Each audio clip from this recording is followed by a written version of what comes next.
समवेत समादरणीय सज्जन वृंद, आदरणीय माताओं एवं भक्तिमती बहनों तथा ग्रामवासी बंधुओं, द्विदिवसीय ज्ञान यज्ञ के भव्य आयोजन में हम लोग सम्मिलित हैं। प्रथम दिन के दूसरे सत्र के सत्संग में अभी हम सब रामचरितमानस सार सटीक प्रथम सोपान से नाम की महिमा के संबंध में सुन रहे थे और इसकी व्याख्या भी हम लोग सुने हैं।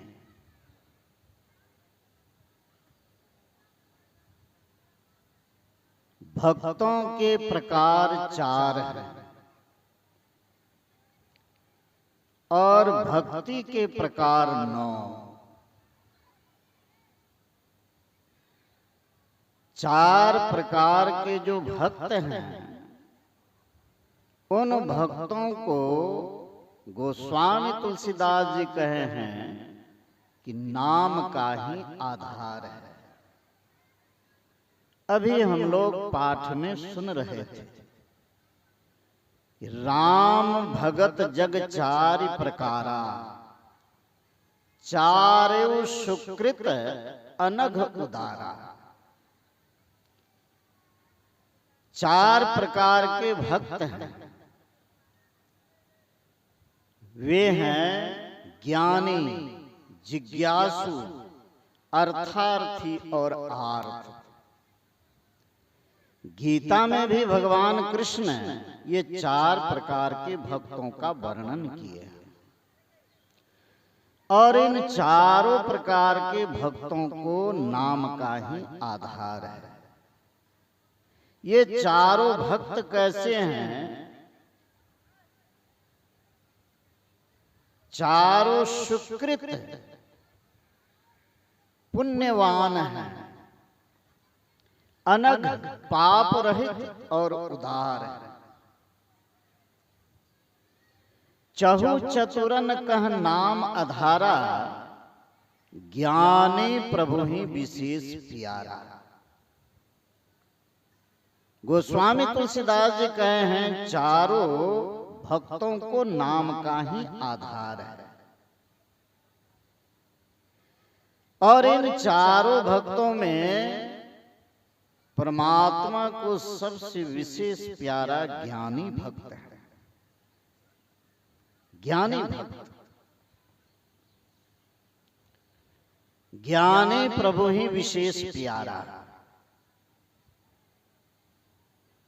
और यह भी गोस्वामी तुलसीदास जी कहे हैं चहु जुग चहु श्रुति नाम प्रभाव। चारों युगों में, चारों वेदों में नाम की ही महिमा है। नाम की ही महिमा है और इस कलयुग में इस नाम को छोड़ करके कहिए कोई उस पद को प्राप्त कर ले संभव नहीं है। कली विशेष न आन उपाऊ। कलयुग में तो इस नाम को छोड़ करके कोई उस पद को प्राप्त नहीं कर सकता है। कलयुग में वही नाम ही आधार है। नाम ही आधार है। ज्ञानी भक्तों के संबंध में गोस्वामी तुलसीदास जी कहे जो पाठ में अभी हम लोग सुन रहे थे। ज्ञानी वे होते हैं जो योग करते हैं। योग करेंगे तो ज्ञान की प्राप्ति हो जाएगी। बिना योग से ज्ञान नहीं हो सकता है। इसीलिए आया नाम जीह जपी जागहि जोगी। जोगी भी जगते हैं कैसे? जिह्वा से नाम को जप करके, सुमिरन करके। बिरत बिरंच प्रपंच वियोगी। जोगी जिह्वा से नाम को जपते हैं, इससे क्या होता है, उनको इस परमात्मा के प्रपंच से, माया से विरक्ति हो जाती है। तब क्या होता है, ब्रह्म सुख ही अनुभव ही अनुपा, अखत अनामय नामना रूपा।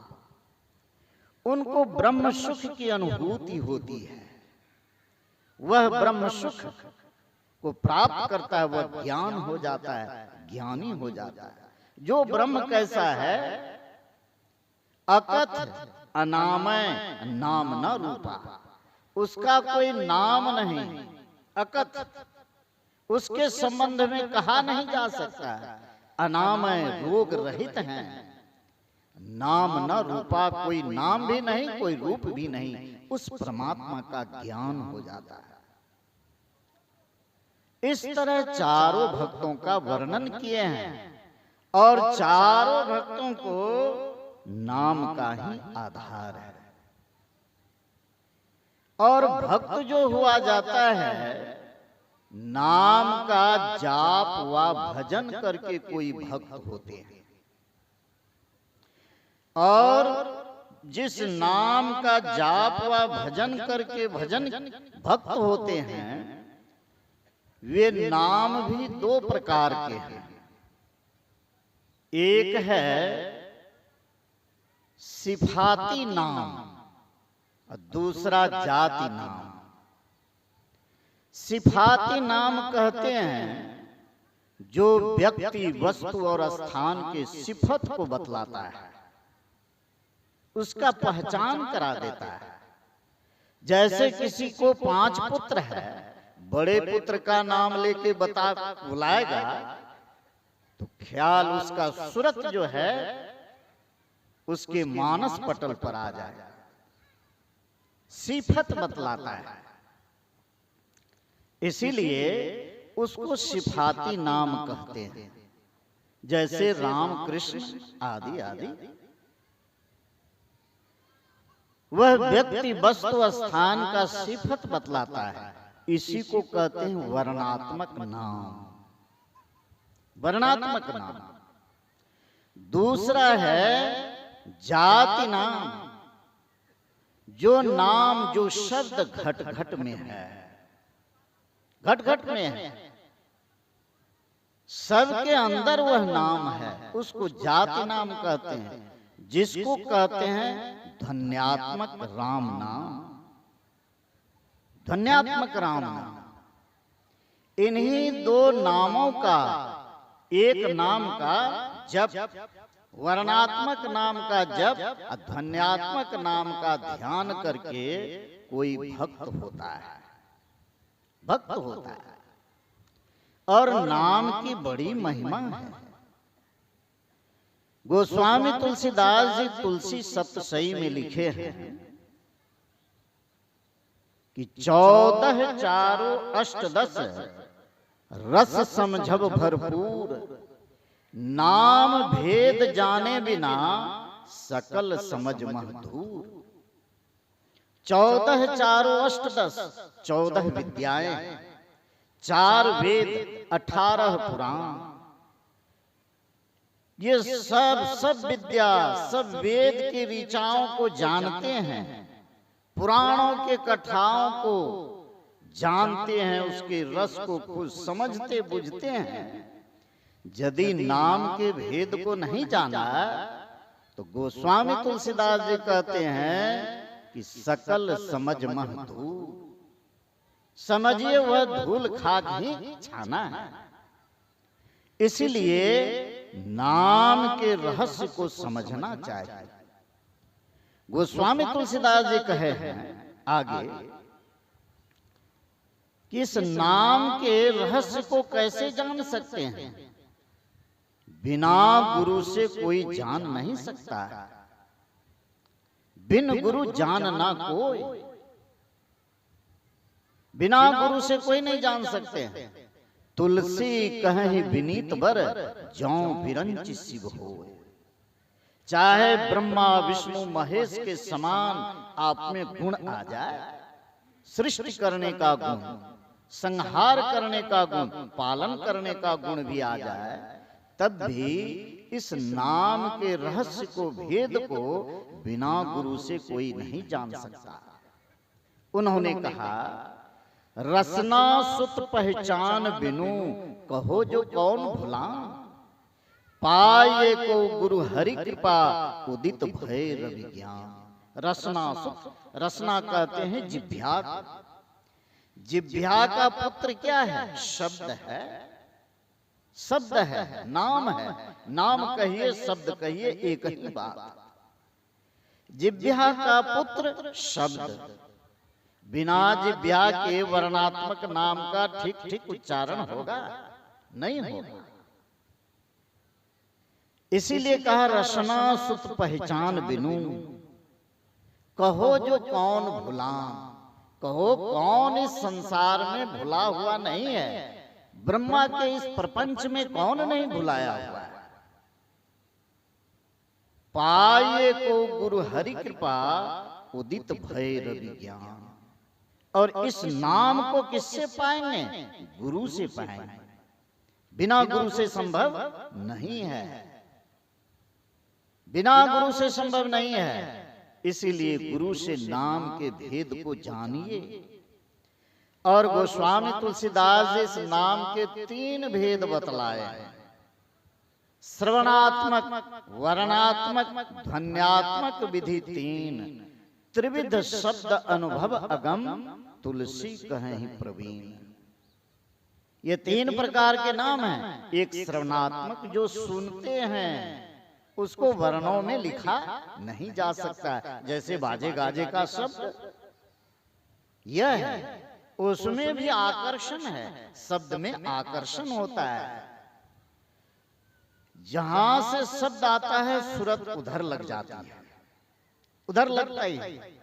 कोई गवैया यदि मीठे स्वर से गाता है तो लोग उसके गान को सुनकर झूमने लगते हैं। यह है श्रवणात्मक शब्द का, शब्द में आकर्षण है। वर्णात्मक, जो वर्णों अक्षरों में लिखा जाता है, वर्ण में लिखा जाता है, वर्णात्मक नाम का जप करते हैं। और ध्वन्यात्मक, असली राम नाम यही है। राम नाम यही है। गुरु महाराज कहे, इसी राम नाम को जब पकड़ेंगे तब परमात्मा का साक्षात्कार होगा। इस नाम को पकड़ेंगे तब। लेकिन प्रारंभ कहां से करेंगे?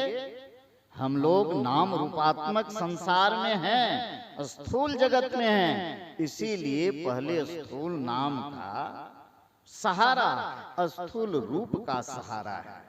जैसे कोई व्यक्ति पानी में डूब रहा है तो सूखी जमीन पर जाने के लिए क्या करेगा? पानी का ही सहारा लेगा। उसी तरह है, यह स्थूल जगत में है। इसीलिए स्थूल जगत में वर्णात्मक नाम है। पवित्र नाम का जप कीजिए और पवित्र रूप का ध्यान। ये दोनों करने से क्या होता है? ख्याल की शुद्धि होती है। गुरु महाराज कहे हैं, गुरु जाप मानस ध्यान मानस, कीजिए दृढ़ साध कर, इसका प्रथम अभ्यास कर श्रुत शुद्ध करना चाहिए। ख्याल की शुद्धि होती है, तब योग्यता आती है सूक्ष्म ध्यान करने का, तब योग्यता आती है। इसीलिए पहले मुस्तैदी से जप कीजिए। जप हमेशा करते रहिए, कभी जप छूटे नहीं। उठते बैठते चलते फिरते हमेशा जप में मन लगा रहे। संत कबीर साहब ने जप की महिमा के संबंध में कहा कि सपनों में बर्राय के मुख से निकसे नाम, वाके पद की पैंतरी मेरे तन को चाम। कबीर साहब कहते हैं, यदि स्वप्न में भी यदि कोई बर्रा के उसके मुख से जप हो जाए तो क्या कबीर साहब कहते हैं? वाके पद की पैंतरी, उसके पैर के जूते मेरे शरीर के चमड़े से बने तो इससे मुझे सुख होगा। इसीलिए जप की बड़ी महिमा है। और उन्होंने कहा, नाम जपत दरिद्री भला, टूटी घर की छां, कंचन मंदिर जारी दे, जा घर गुरु भक्ति न जान। इसीलिए मुस्तैदी से पहले जप कीजिए। और जप भी कौन? गुरु प्रदत्त मंत्र, वह सिद्ध मंत्र है, उस मंत्र का जप कीजिए। और सुने भी, जप से सिद्धि की प्राप्ति हो जाती है। और जप करने से पाप छीजता है। गुरु महाराज के वाणी में है, सदगुरु सदगुरु नित ही पुकारत, छीजत पाप समूह रहे, सदगुरु रूप ये में धारत, काम क्रोध मद लोभ है। इसीलिए हम लोगों को सर्वप्रथम यदि भक्त बनना चाहते हैं तो जप पहले मुस्तैदी से कीजिए। हमेशा मन को जप में लगा के रखिए। इस तरह यदि करेंगे, जप में हमेशा मन लगा रहेगा, तो ध्यान करने बैठेंगे ना तो जरूर कुछ लेकर उठेंगे, जरूर कुछ लेकर उठेंगे। इसीलिए पहली सीढ़ी है यही जप। इसी को वेद में कहा मानस योग। मानस योग में मानस जप, मानस ध्यान है, जिसकी चर्चा सुबह सुन रहे थे। पहले वाला सुने हम लोग सत्संग के संबंध में, अभी वही मानस योग के संबंध में चर्चा है। इसीलिए यह दो काम, जप और रूप ध्यान मुस्तैदी से करेंगे तो सूक्ष्म ध्यान करने की योग्यता आप में आ जाएगी। फिर सूक्ष्म ध्यान सदगुरु के बताए अनुकूल सूरत को कहाँ टिकावेंगे, वह युक्ति जान करके साधना करेंगे तो अंतः प्रकाश की प्राप्ति होगी। अंतः प्रकाश की प्राप्ति। राम नाम मणि दीप धरु, जीह देहरी द्वार, तुलसी भीतर बाहर हूं, जौ चाहसी उजियार।